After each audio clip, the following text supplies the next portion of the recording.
নমস্কার বন্ধুরা, আজ আমি আপনাদের সাথে শেয়ার করব ঘরোয়া নিরামিষ পটলের তরকারি। খুব সহজে কিছু উপকরণ দিয়ে তৈরি এই রান্নাটি ভাতের সাথে বা রুটির সাথে খেতে দারুণ লাগে। তবে চলুন শুরু করা যাক। প্রথমে আমি পটলগুলিকে ধুয়ে খোসাগুলি ছাড়িয়ে নিয়েছি। ছাড়িয়ে নেওয়ার পরে আমি আরেকটা মশলা করে নিয়েছি, যেটার মধ্যে আদা, টমেটো আর সাদা তিল বেটে নিয়েছি।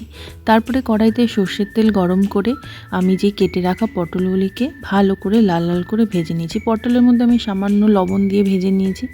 পটলগুলি ভাজা হয়ে গেলে পটলগুলি তেল থেকে তুলে তেলের মধ্যে গোটা জিরে আর এলাচ ফোড়ন দিয়ে আগের থেকে কেটে রাখা আলুগুলি দিয়ে আমি ভালো করে লাল লাল করে ভেজে নিয়েছি। এবার ওই আলু ভাজার মধ্যেই আগের থেকে যে মশলাটা করে রেখেছিলাম সেই মশলাটা দিয়েছি। আর রেগুলার মশলা যা থাকে, ধনের গুঁড়ো, জিরের গুঁড়ো, লঙ্কার গুঁড়ো, হলুদ, এগুলি দিয়ে আমি ভালো করে কষিয়ে নিয়েছি মশলাটা, যত সময় না তেল বেরোচ্ছে।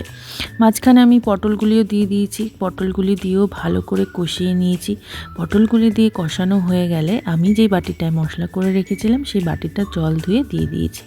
এরপরেই ঢাকা চাপা দিয়ে আলু আর পটলটা যতক্ষণ সেদ্ধ হয় তত সময় রান্না করেছি।